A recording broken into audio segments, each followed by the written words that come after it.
नमस्कार, मेरा नाम है सौरभ। आप देख रहे हैं सरकारी इन्फॉर्मेशन। जैसे कि आप लोग जानते हैं दोस्तों कि बिहार में कई सारी योजनाएं चलाई जाती हैं, जो खासकर स्कॉलरशिप की योजना होती है, जैसे पोस्ट मैट्रिक हो गया और बहुत सारे स्कॉलरशिप चलाई जाती है, जिनमें से एक स्कॉलरशिप योजना का नाम है मुख्यमंत्री कन्या उत्थान योजना। जी हाँ, इसमें इंटर पास छात्राओं को 25,000 की राशि और ग्रेजुएशन पास छात्राओं को 50,000 की राशि सरकार देती है, बिहार गवर्नमेंट देती है।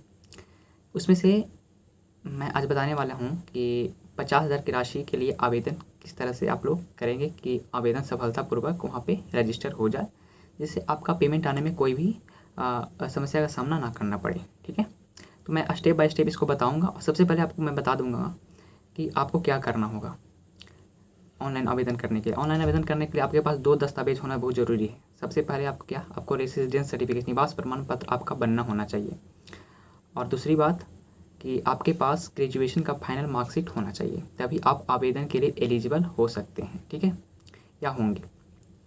तो दोस्तों, और ख़ासकर आवेदन करने से पहले आपको यह बात जान लेना अति आवश्यक है कि पैसा जो एजुकेशन डिपार्टमेंट भेजेगी, बिहार एजुकेशन डिपार्टमेंट शिक्षा विभाग पैसे जो भेजेगी, आपकी डीबीटी बैंक अकाउंट में भेजेगी। डीबीटी क्या होता है? उसका मतलब है डायरेक्ट बेनिफिट ट्रांसफ़र। कई लोग पूछते हैं कि सर डीबीटी और एनपीसीआई एक ही है? नहीं, एनपीसीआई और डीबीटी एक नहीं है, लेकिन दोनों का जो काम है वो एक दूसरे से जुड़ा हुआ है। ठीक है, एनपीसीआई बेसिकली काम क्या करता है कि एनपीसीआई यूपीआई ओपी को पैसा जो होता है वो देखता है, पेमेंट सिस्टम करता है, जिसका फुल फॉर्म होता है नेशनल कॉर्पोरेशन ऑफ इंडिया। और डीबीटी हो रहा है डायरेक्ट बेनिफिट ट्रांसफ़र, यानी कि जो भी सरकारी लाभ जारी किया जाता है, सीधे लाभुक के बैंक खाते में इस पैसे को सेंड किया जाता है। ठीक है, ताकि बीच में जो बिचौलिए लोग होते हैं वो पैसा को नहीं हड़प सके। ठीक है, इसीलिए सरकार ने इस सिस्टम को लाया कि डीबीटी हर बच्चे के खाते में डीबीटी इनेबल किया जाए, ताकि छात्रवृत्ति चाहे कोई भी योजना का पैसा वो अपने आसानी से बैंक में ले लें।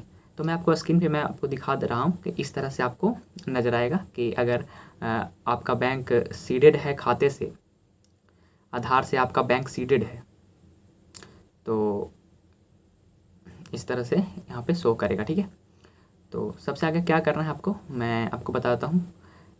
आपको तो आवेदन करना है। आवेदन के लिए यहाँ पे जो डेट निर्धारित किया गया है 5 तारीख निर्धारित किया, 5 सितंबर तक निर्धारित किया। आगे हो सकता है एक्सटेंड हो जाए, इसकी कोई जानकारी नहीं है, लेकिन जब तक डेट है उस डेट के अंतर्गत आप लोग रजिस्ट्रेशन अपना कर लें। ठीक है, तो चलिए मैं आपको रजिस्ट्रेशन करना बताता हूँ, किस तरह से आप रजिस्ट्रेशन करते हैं। ठीक है, अगर आप डीबीटी चेक करना चाहते हैं तो मैं आपको इसके अलग से वीडियो में आपको बता दूंगा किस तरह से आपको डीबीटी चेक करना है, डीबीटी किस बैंक में आपका इनेबल है। ठीक है, तो चलिए मैं शुरू करता हूँ। तो चलिए इसके लिए मैं चलता हूँ अपने कंप्यूटर स्क्रीन की तरफ। ठीक है,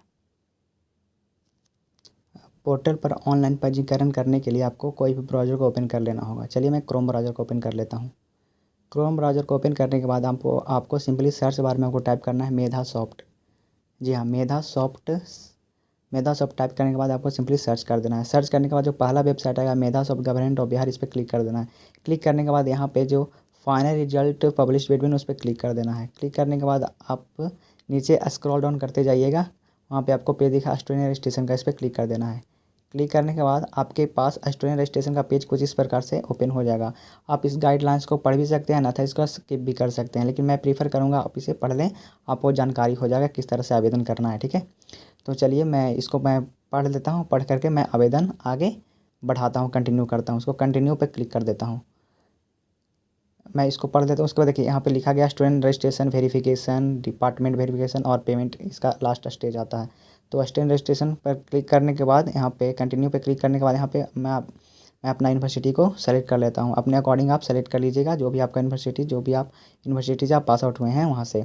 और यूनिवर्सिटी का रजिस्ट्रेशन नंबर मैं यहाँ पे फिलअप कर देता हूँ। फिलअप करने के बाद यहाँ पे डेट ऑफ रिजल्ट मांगा जा रहा है दोस्तों, डेट ऑफ रिजल्ट मांगा जा रहा है।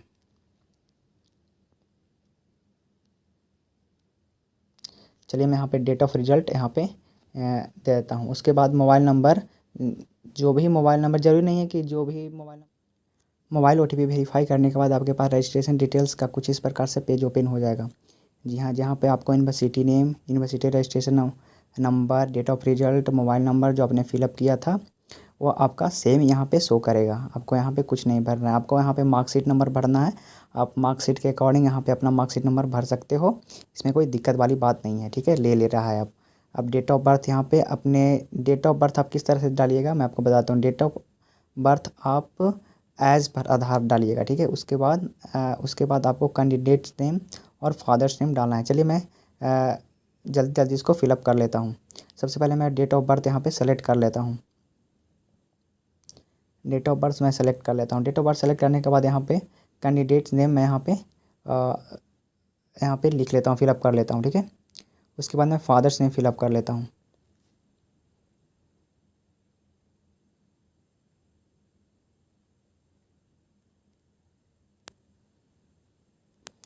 फादर्स नेम फिलअप कर लिया। फिलअप करने के बाद यहाँ पे जो जेंडर है फीमेल, यहाँ पे ऑफ कोर्स यहाँ पे जो जाहिर सी बात है यहाँ पे जेंडर फीमेल ही यहाँ पे पहले से ही सेलेक्ट रहेगा। यहाँ पे ईमेल आईडी आपको दे देना है, वैलिड ईमेल आईडी यहाँ पे आपको फिलअप कर देना है। और यहाँ पे डिस्ट्रिक्ट, जो डिस्ट्रिक्ट से आपने ग्रेजुएशन पास किया था, जो डिस्ट्रिक्ट आपका रेसिडेंस में है, और वही डिस्ट्रिक्ट आप यहाँ पे चयन करें, ठीक है। उसके बाद आपको ब्लॉक दे देना है। उसके बाद आधार नंबर यहाँ पे कर देना है। यहाँ पे देखिए मैं वेरीफाई आधार पे मैं क्लिक किया, वहाँ पे आ गया कि आपका आधार नंबर लिया गया, लेकिन अगर आधार नंबर गलत पा गया तो आपका आवेदन रद्द कर दिया जाएगा। तो यहाँ पे आधार मेरा वेरीफाइड हो चुका है। और यहाँ पे जो नीचे है डिस्क्लेमर दिया हुआ, तो मैं इस डिस्क्लेमर पर टिक आउट करूँगा और इसके बाद मैं आगे को कंटिन्यू करूँगा, ठीक है। मैं डिस्क्लेमर को यहाँ पे क्लिक कर देता हूँ। डिस्क्लेमर पे टिक आउट करना है। लिख रहा है कि मैं बिहार का निवासी हूँ और मैं अपना आधार संख्या को स्वेच्छापूर्ण दे रही हूँ। तो वैलिडेट एंड प्रीव्यू पे क्लिक करने के बाद यहाँ पे जो हमारा एप्लीकेशन है वो प्रीव्यू में चला जाएगा। आप इस एप्लीकेशन को एक बार ठीक से अच्छे तरीके से जांच सकते हैं, ठीक है। medhasoftbihar.gov.in सेज यहाँ पे एक वापस आ गया। यहाँ पे आपको सुनिश्चित करने के लिए बोल रहा है कि आपका UIDAI के साथ सब चीज़ मिलान किया जाएगा। गलत पाया जाने पर आपका आवेदन रद्द कर दिया जाएगा, ठीक है। यहाँ पे डॉक्यूमेंट्स को अपलोड करना है। Documents should be original, document यहाँ पे ओरिजिनल होना चाहिए, ठीक है। ये नहीं कि फ़ोटो कॉपी लगा करके यहाँ पे अपलोड कर दिया, ऐसा नहीं चलेगा। यहाँ पे लिखा गया है डॉक्यूमेंट शुड भी ओरिजिनल यहाँ पे चाहिए। यहाँ पे रेसिडेंस सर्टिफिकेट नंबर जो यहाँ पे दिया जाता है BRCCO करके, वहाँ पे आप तो चलिए मैंने यहाँ पे जो स्कैन करके PDF बना के जो डॉक्यूमेंट यहाँ पे पहले से ही मैं रख लिया था, उसको सिंपली यहाँ पे मैं अपलोड करूँगा। तो अब देखिए रेसिडेंस सर्टिफिकेट नंबर यहाँ पे लिखना है। इशू रेसिडेंस सर्टिफिकेट, जिस दिन आपका रेसिडेंस सर्टिफिकेट इशू हुआ था, जिस दिन आपका डिलीवर्ड हुआ था, वो डेट लिख देना है। और residence certificate PDF file only of and less than 400 KB से आपका कम होना चाहिए, वही PDF फाइल में होना चाहिए। JPG नहीं चलेगा, ठीक है।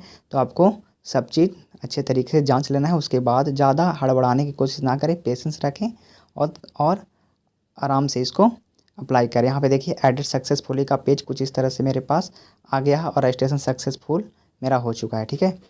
तो इसी तरह से आपको रजिस्ट्रेशन कर लेना है। यहाँ पे आपका सब डिस्क्रिप्शन टाइप एप्लीकेंट का डाटा यहाँ पे दिखाई देगा। आप इसे प्रिंट करके आप इसे अपने पास रख सकते हैं। इन फ्यूचर अगर आपके एप्लीकेशन में कुछ गलतियाँ पाई जाती है, या अगर ये फ्यूचर में अगर बिहार सरकार अगर कुछ नया कुछ करती है, तो आप इसे एक रिसीविंग के तौर पर इसे रख सकते हैं, ठीक है। तो मैं चलिए इसे प्रिंट कर लेता हूँ। इसको मैं PDF में सेव कर लेता हूँ, ठीक है।